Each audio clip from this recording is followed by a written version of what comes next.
നമസ്കാരം. തീക്കട്ടയിലും ഉറുമ്പരിക്കുമോ എന്ന ആശ്ചര്യത്തോടെ ഒരു വിഷയത്തെക്കുറിച്ച് മലയാളികൾ പറയുന്ന പഴഞ്ചൊല്ലാണ്. മൊസാദ് എന്ന ഇസ്രായേൽ ചാര ഏജൻസിയെക്കുറിച്ച് പറഞ്ഞാൽ ശരിക്കും തീക്കട്ടയിൽ ഉറുമ്പരിക്കാനും ശേഷിയുള്ള സംഘടനയാണ്. ഇറാൻ പൗരനായ ഇസ്രായേൽ ചാരൻ കൃത്യമായ വിവരങ്ങൾ നൽകിയതിൻ്റെ അടിസ്ഥാനത്തിലാണ് ഹിസ്ബുള്ള നേതാവ് സയ്യിദ് ഹസൻ നസ്രള്ള ഉണ്ടായിരുന്ന പ്രദേശത്ത് ഇസ്രായേൽ സൈന്യം മിസൈൽ വർഷിച്ചതെന്ന ഫ്രഞ്ച് മാധ്യമത്തിൻ്റെ റിപ്പോർട്ടുകൾക്ക് പിന്നാലെ പ്രതികരണവുമായി മുൻ ഇറാൻ പ്രസിഡന്റ് മഹ്മൂദ് അഹമ്മദിനജാദ്. ഇസ്രായേലി ചാരവൃത്തിയെ പ്രതിരോധിക്കാൻ ഇറാനിൽ പ്രവർത്തിക്കുന്ന ദേശീയ രഹസ്യാന്വേഷണ ഏജൻസിയുടെ തലവൻ ഒരു ഇസ്രായേൽ ചാരനായിരുന്നുവെന്ന് CNN ടർക്കിന് നൽകിയ അഭിമുഖത്തിൽ അദ്ദേഹം പറഞ്ഞു. വൻ വെളിപ്പെടുത്തലാണ് മുൻ ഇറാൻ പ്രസിഡന്റ് നടത്തിയത്. പ്രത്യേക യൂണിറ്റിൽ ഡബിൾ ഏജന്റുമാർ പ്രവർത്തിക്കുന്നതായും ഇവർ ഇറാനിയൻ ആണവ പദ്ധതിയെക്കുറിച്ചുള്ള തന്ത്രപ്രധാനമായ വിവരങ്ങൾ ഇസ്രായേലിന് നൽകുന്നുവെന്നും പറഞ്ഞ അഹമ്മദിനജാദ് ഇറാന്റെ മൊസാദ് വിരുദ്ധ രഹസ്യാന്വേഷണ ഏജൻസിയുടെ തലവൻ മൊസാദ് ഏജന്റ് ആയിരുന്നുവെന്നും കൂട്ടിച്ചേർത്തു.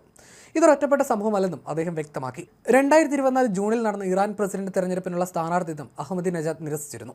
ഇതിന് പിന്നാലെയാണ് വെളിപ്പെടുത്തൽ. ഇറാൻ പൗരനായ ഇസ്രായേൽ ചാരൻ കൃത്യമായ വിവരങ്ങൾ നൽകിയതിന്റെ അടിസ്ഥാനത്തിലാണ് ഹിസ്ബുള്ള നേതാവ് സയ്യിദ് ഹസൻ നസ്രള്ള ഉണ്ടായിരുന്ന ഇടത്ത് ഇസ്രായേൽ സൈന്യം മിസൈൽ വർഷിച്ചതെന്ന് ഫ്രഞ്ച് മാധ്യമമായ ലേ പാരിസിയൻ റിപ്പോർട്ട് ചെയ്തിരുന്നു. ബെയ്റൂത്തിലുള്ള ഹിസ്ബുള്ള ആസ്ഥാനത്തെ ഭൂഗർഭ അറയിൽ വെച്ച് ഉന്നതതല അംഗങ്ങളുമായി ഹസൻ നസ്രള്ള യോഗം ചേരുന്നു എന്നായിരുന്നു ചാരൻ ഇസ്രായേൽ സൈന്യത്തെ അറിയിച്ചത്. ശനിയാഴ്ച പുലർച്ചെയായിരുന്നു ബെയ്റൂത്തിലെ വ്യോമാക്രമണത്തിൽ നസ്രള്ള കൊല്ലപ്പെട്ടത്.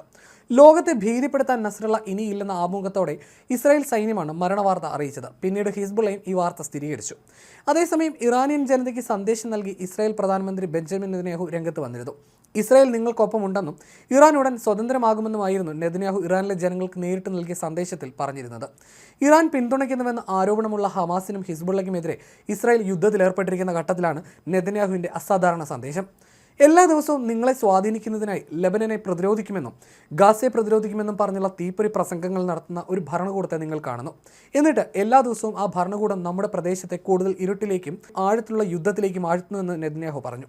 ഇറാനിയൻ ഭാഷയിലുള്ള സബ് ടൈറ്റിലോട് കൂടിയാണ് നെതന്യാഹു വീഡിയോ സന്ദേശം നൽകിയിരിക്കുന്നതും. ഇറാന്റെ പാവകൾ ഇല്ലാതാവുകയാണെന്ന് പറഞ്ഞ നെതന്യാഹു പശ്ചിമേഷ്യയിൽ ഇസ്രായേലിന് എത്തിച്ചേരാൻ സാധിക്കാത്ത ഒരിടവും ഇല്ലെന്ന് മുന്നറിയിപ്പ് നൽകി.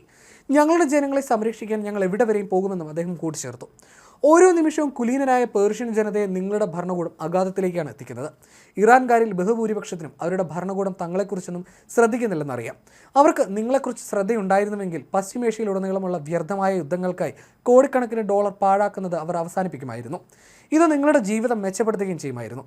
ആണവായുധങ്ങൾക്കും വിദേശ യുദ്ധങ്ങൾക്കുമായി ഭരണകൂടം പാഴാക്കിയ പണമെല്ലാം നിങ്ങളുടെ കുട്ടികളുടെ വിദ്യാഭ്യാസത്തിനും നിങ്ങളുടെ ആരോഗ്യ സംരക്ഷണത്തിനും നിങ്ങളുടെ രാജ്യത്തിൻ്റെ അടിസ്ഥാന സൗകര്യങ്ങൾക്കും നിക്ഷേപിച്ചിരുന്നെങ്കിലെന്ന് സങ്കല്പിക്കുകയെന്ന് ഇറാനികളോടായി നെതന്യാഹു പറഞ്ഞു.